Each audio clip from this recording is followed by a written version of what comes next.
Drum roll, please. Are you ready for this? All right, well, here we go. We got Matt Bullins on Red Rising. Some of us have to hunt around home here in the East Coast while Jason and Eric get to go out west into Iowa and shoot their muzzleloaders. I promise you, if you need some additional comic relief, here he is. He's turned into a Hollywood hunter, hasn't he? He tried. I mean, if he can swing and make something wrong, but then turn around and get bullcrap lucky, this is your guy. 47 yards through the brush. To be honest with you, I don't even know where to start. Matt and I filmed a lot together in the past, and it's one of those deals when you go with him hunting, it's gonna be one extreme or the other. It's gonna be really, really good. One of the biggest deer I've ever had the pleasure of taking in my home state right here in North Carolina. Or really, really bad. Here we sit on the side of a ridge, looking at nothing. There's not gonna be an in-between. That's the furthest from the truth on the situation. It is September, it's that magical time of the year. I wait all season for it. We love telling these stories about these mountain bucks, and that's one that I've been pouring a monster meal to. He just come out of velvet, I knew he was here. But it is early season, it is the beginning of September, and he's got big deer coming in still on their summer pattern, so this should be a slam dunk. It's in my home state, right on my own turf, and I could not be more excited this year. That doesn't happen, people. 10 yards at the base of the tree. Unbelievable morning.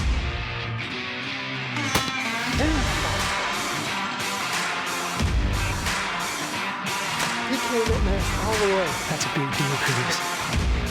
Are you kidding? What a deer, son.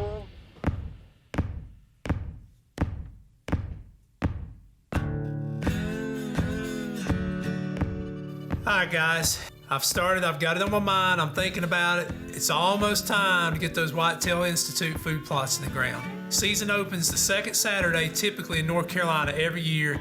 I've got a good early season plot that hopefully these deer are patterning to, and I can get a shot of the big buck. We've prepped this field, we've got it sprayed, we've got it disc. I'm gonna put some Imperial Clover from Whitetail Institute in. All right, so this year what I've got in mind, I've got one 17-acre spot, beautiful soil that we've been planting food plots in for years. Now, the last couple of years we've row cropped it in corn or pumpkins, but this year what I planned on doing, my dad and I were just gonna try to section it. We're gonna put some clover, some chicory, and some tall time tubers in different sections, hoping that we could kind of strategize it based on what time of the year it was. One of the handiest things that Whitetail Institute does is if you turn the bag over on the back, it tells you exactly by region what time of the year you need to plant it. So you don't have to worry about looking it up on your phone, trying to find out, or worrying about it when you buy the bags. Just turn it over, look at it, it's gonna tell you what region and what time of the year to plant it, and you'll know. It's dummy proof, trust me. If Matt Bullins, this guy that worries about his hair color and gel color more than any human, can take a bag, transport it, put it in the ground and make it grow, anybody can. And the cool thing about it is, as hard a time as I'm having finding me a place to hunt, if he don't watch it, I'm liable to be in a tree with Jason right behind me, and we're gonna swing at all his big deer up there. I am getting ready to do a little bush hogging for the season, and Amy has the kids. They're gonna go with me, but I'm gonna get the big tractor out, cut a few spots here so I can get in, check some trail cameras. Hopefully the deer will use them, put some monster meal out, and get the 2018 deer season underway. My first year of Red Rising, stoked. Man, I love this time. Big acorn ridges and they're dropping, but I've got monster meal poured out and they're coming to one spot. Got 4 or 5 I'd shoot, and I'm telling you, the first one that comes in that I even remotely think I want to shoot, no hesitation, I'm gonna drop it. We'll pour this out as I go to the stand, climb up, beautiful weather, beautiful day, high pressure. We're gonna kill a deer this evening.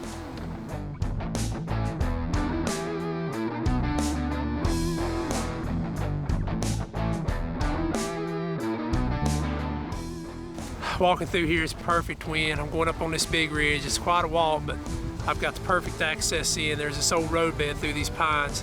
Walk straight in, no noise, all these pine needles laying on the ground. We can slip in quiet. These bucks have no idea that we're up on this ridge when they come out to eat this season.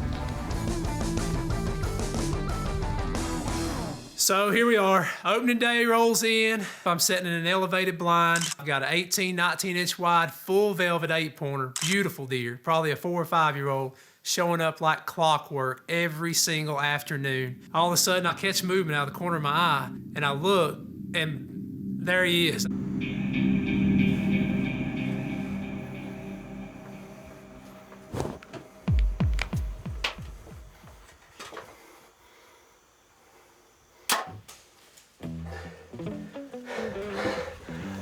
I don't even know what to say.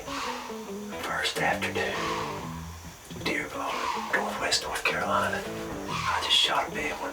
Okay, before everybody starts throwing stones, I mean, we always show you like it happens. Hopefully, we've got a big mountain buck on the ground, so keep your fingers crossed. I said this once and I'll say it again.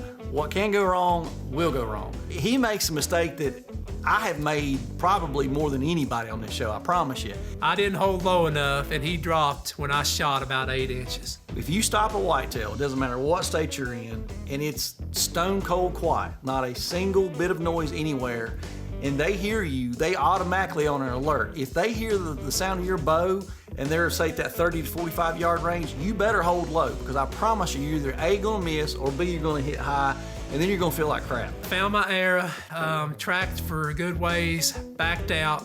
I knew I wasn't gonna find him that night. Got permission from the neighboring landowner. I mean, they were on their hands and knees trying to find any speck of blood. For 2 or 3 days, just could not find him. So, of course, sick to my stomach feeling. 2 weeks later, the deer pops back up on the same monster meal pile, eating again. Fortunately for me, I go in about 2 weeks later, pull that card on the camera, there he is, lost his velvet.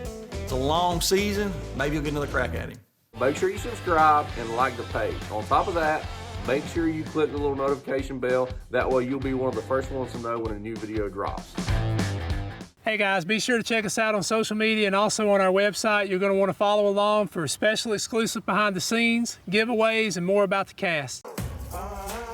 I'm right back on the same ridge that I killed the buck last year in my home state, North Carolina. I'm going to put these hawks up in the same tree, the same stands I had in last year, hoping the history will repeat itself and I can kill another deer in this same spot for season 5. But paid off last year. Looks like there's going to be a good acorn crop. See if we can get it done. So stay tuned.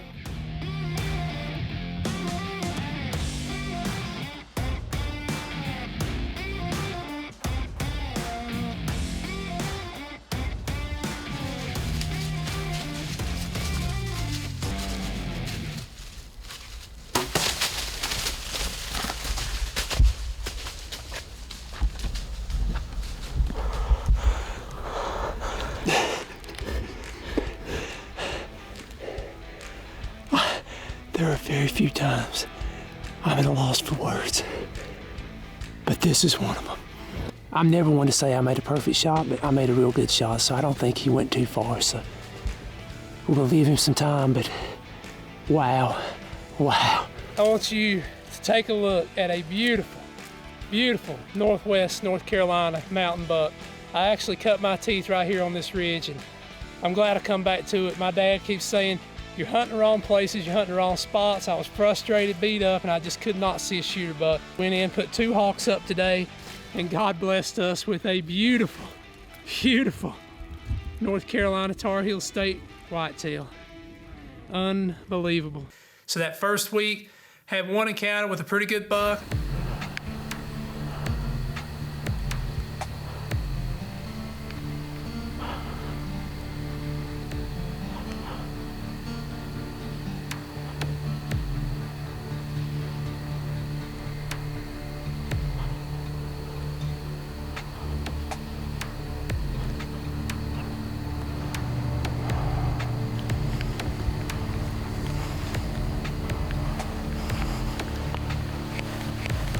Hold on. My cameraman was saying no when I was saying yes. When I was saying no, he was saying yes.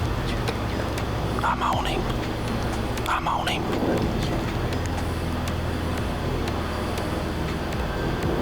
Great encounter with a great deer. Not sure I could even got him killed, but had to watch him walk off. That, my friends, was one of the 3 shooters that I've got on this spot. The smallest of the 3, but the most frequent. Had him at 45 yards, pinned down, had 2 does and a 6-pointer to my left, so I couldn't move because of them. He comes into the right. Had a couple of the windows where I could shoot him, but just couldn't turn. But rain buck, great encounter.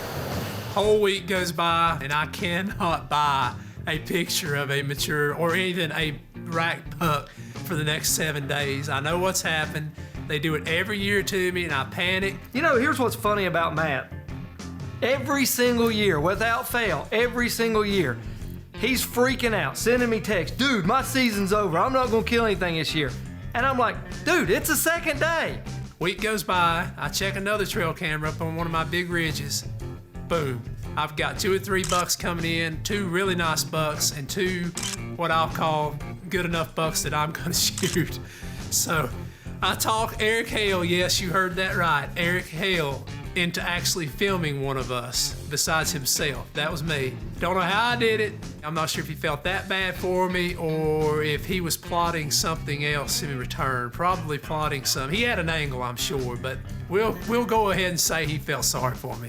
Eric and I are going this afternoon to my favorite spot. Just ran my clothes through my set crusher bag. Everything's ready. We're gonna hit the stand this afternoon. Hopefully put a big buck on the ground. Go ahead, subscribe to our channel. Like it, you're gonna get that little notification bell. It's gonna go off, let you know when something new hits. Follow, subscribe. Happy hunting this fall. We love everybody. Thank you again. All right, I'm truthfully kind of jealous of Matt. Well, actually, I'm not jealous of Matt. Let me rephrase that. I'm kind of jealous of his hunting opportunity that he has right now. Yes, we have sponsors. Yes, we have to show them love. Yes, you've heard me talk about Monster Meal. I won't get on the nutritional side of things, but I will tell you this. Matt had a tremendous acorn crop on this ridge. There was a ton of white oaks from literally one end, a mile-long ridge to the other end. White oaks, a lot of times, will have different tannins in them.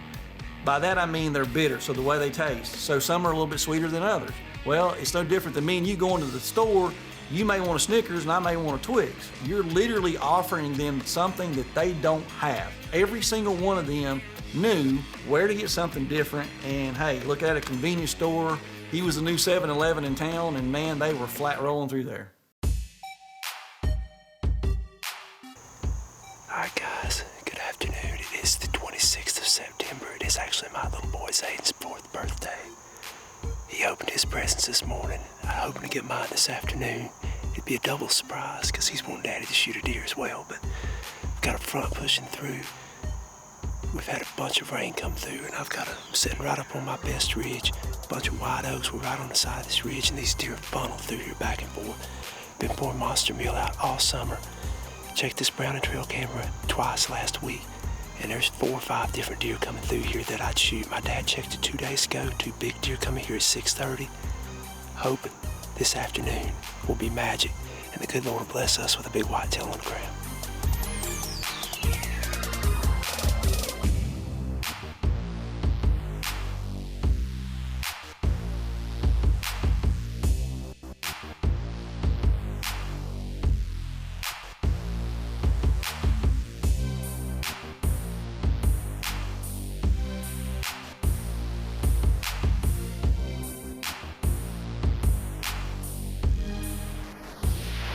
You know, with Matt, a lot of people don't understand this, but Matt actually is hard of hearing just a little bit, so it's kind of comical with him sometimes. You can get away with a lot of crap and talk behind him and he never knows what you're saying, but it's kind of not good in the tree because a lot of times deer would be literally honest before Matt knew they were there.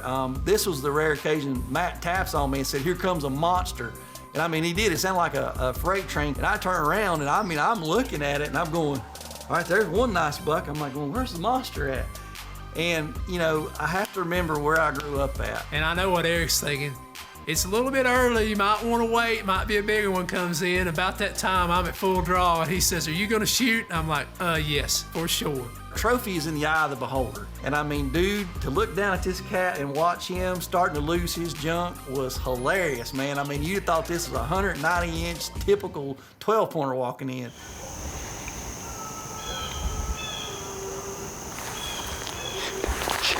Shooter right there.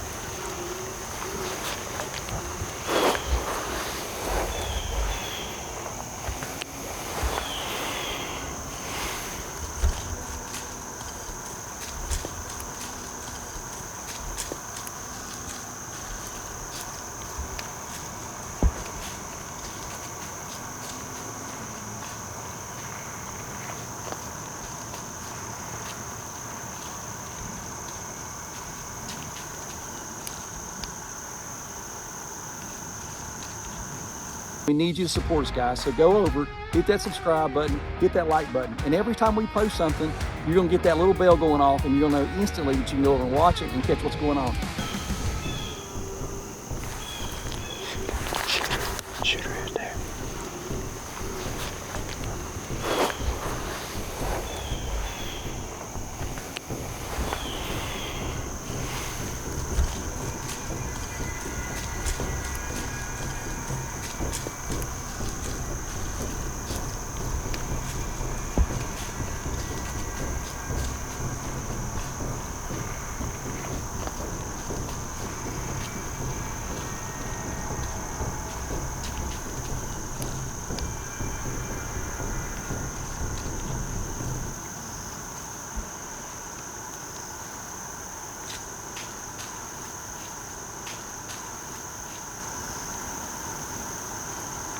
I'm on.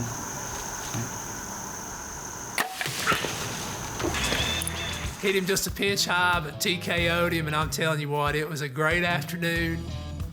Oh man, what an afternoon right here in Northwest North Carolina on my big ridge. I've hunted this place all my life. I want to be excited, but honestly, I'm a little bit down. I hate to shoot one like that. With elevated so high here, I hit him high. Put a second one in him, he's expired, but it's my little boy Zayden's 4th birthday. He opened his presents this morning. I told him I was gonna go hunting. He said, "You kill a big deer for me, Daddy." I said, "I'm gonna do it." I told Eric, I said, "We're going to this ridge. I know we're gonna see one this afternoon." We had the perfect wind. Hit that monster mealy, come straight to it, and we've got our second Northwest North Carolina buck on the ground in the week. I've still got 4 more bucks coming to this spot. They're a lot bigger than him, so I've got one more tag, but little buddy Eric got one last week. I've got one this week. Now we'll see if we can get Jason and Chris one. So great start for Red Rising right here. My first buck ever for Red Rising. It's a little bit bittersweet, but it's a welcome home party, I promise. But that is a buck down on the ground. There he is, ladies and gentlemen. Beautiful Northwest North Carolina mountain buck. My first deer on the ground for Red Rising. Shared it with Eric Hale right here in the tree, filming it. Jason, Chris, my best friends, and truly what we're passionate about right here, hunting these big mountain bucks. I could sit here and tell you he's 3, 4, 5, 6 years old, 100 and some inches, but he's not. He's just a big mountain buck. One of those that's hard to hunt. I've got a bunch of brown and trail camera pictures of this deer. He's been coming here all summer. As soon as I saw him, I said, I'll shoot him. And I didn't second guess myself. A lot of people do that. He's not big enough. He's 2, he's 2, he's 3, he's 4, he's whatever. As soon as he come in, I told Eric, get on him. He said, I'm on him. And that was it. I've got 4 or 5 bigger deer here. I'm gonna be selective now, but I'm telling you, it was truly a blessed afternoon. My little boy Zayden's 4th birthday. Celebrated his this morning. We're celebrating this afternoon. One of my best buddies in the tree with me, filming me. Eric and I laughed. We had a good time. Wasn't the biggest deer in the world, but that was not what it was about. The fun and sharing it with friends, the memories. Shouldn't be about score, shouldn't be about age. I've killed some great deer, can't take that away, but these are the hard ones to hunt right here. These big mountain bucks, these ridge runners. Hey, guess what? What? Hear that? I hear that. That would be my dad in his UTV. On the side of this mountain, I'm Yes, so we don't have very far to drag. All right, let's get him out of here. Hats off to Matt. He is tickled to death. He just killed a great Carolina deer. There's nothing like killing a deer in your home state. And you know what? I'm proud of him. I'm tired of seeing people on TV sitting behind deer trying to make them what they're not. It's just like my dating game. You lower your standards, you up your average. Works out. Just sit behind them and be happy, because there's a lot of hunters out there that don't get the opportunity to do just what Matt done. This is the East Coast, and this is what people can relate to. So, there's no shame in Matt's game. I can lift more weight, bench pressure more than you, but I ain't gonna drag you down. All he does is pump iron and take selfies and flex. So we're gonna find out just how much flexing and how strong he really is. Oh, I am. I'm gonna carry this 2-pound camera. It brought me back to why I enjoy hunting so much. Get to experience it on actually the place where I killed my first whitetail was on that ridge with my dad, 25 years ago or 30, and won't forget it no time soon, and I cannot wait to repeat it. Hey, he's got a freezer that's empty that is now a third of the way full. He's got his first deer down on the ground for Red Rising TV. I got to sit in a tree. I've never filmed him kill a deer before, and in my book, that's one of those deals where you put an exclamation point on it and say, hey man, let's do it again next year. He's turned into a Hollywood hunter, hasn't he? He's gonna get in the middle, so we gotta get off everything else, gates and do all that. There are no gates. Look, it's Hollywood Hunter. That's right. Chris has been replaced. He needed to be.